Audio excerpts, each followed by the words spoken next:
Students, welcome to TMPS class. Today is Hindi साहित्य सागर chapter number 7 संदेह, जो जयशंकर प्रसाद द्वारा रचित है।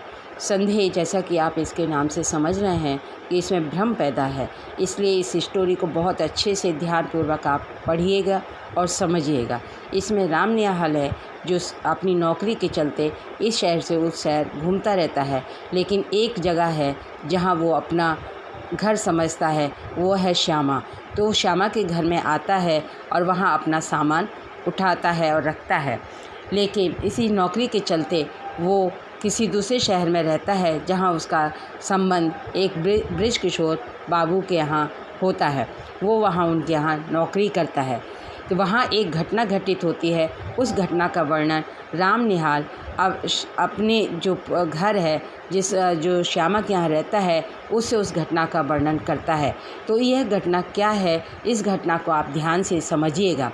बृज किशोर बाबू हैं जो उनके एक संबंधी हैं मनोहर, और उनकी पत्नी मनोरमा, वो उनके घर आए हैं और वो बनारस में दशाश्वमेध घूमने के लिए बृज किशोर बाबू राम निहाल से कहते हैं कि जाकर इनको घाट पर घुमा लाओ। राम निहाल उनको लेकर जाता है। तब मनोरमा उसे बताती है कि बृज किशोर बाबू मेरे पति को पागल करार देना चाहते हैं।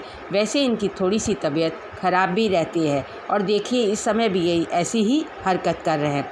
राम निहाल चुपचाप उनकी बातें सुनता हुआ दशाश्वमेध घाट पर चला जाता है और वहाँ पर नाव में बैठकर गंगा की सैर कराता है।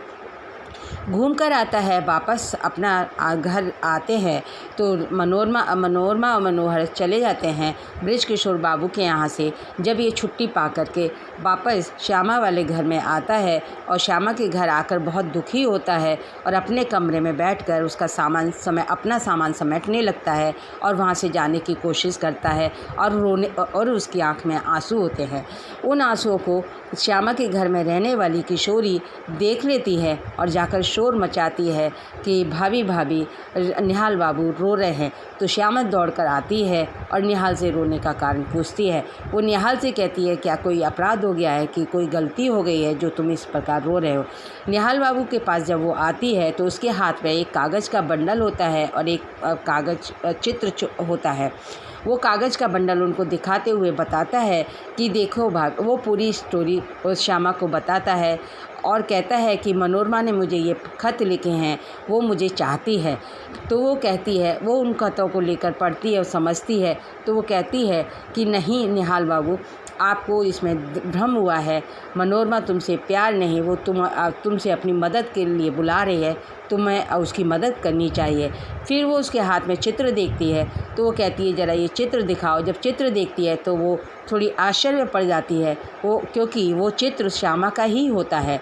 तब वो थोड़ा सा निहाल की तरफ आश्चर्यचकित होकर कहती है कि निहाल बाबू, ये जो खेल आप कर रहे हैं, प्यार खेलने का जो खेल खेल रहे हैं, ये लड़कपन है। इससे तो ऐसा लगता है कि तुम मुझे चाहते हो और मनोरमा तुम्हें चाहती है। इसलिए निहाल बाबू, ये पागलपन छोड़ो, क्योंकि प्यार करना बहुत कठिन है और इस पागलपन को छोड़कर मनोरमा तुमसे प्यार नहीं बल्कि वो अपनी मदद के लिए तुम्हें बुला रही है, इसलिए तुम उसकी मदद करने के लिए अवश्य जाओ। Thank you.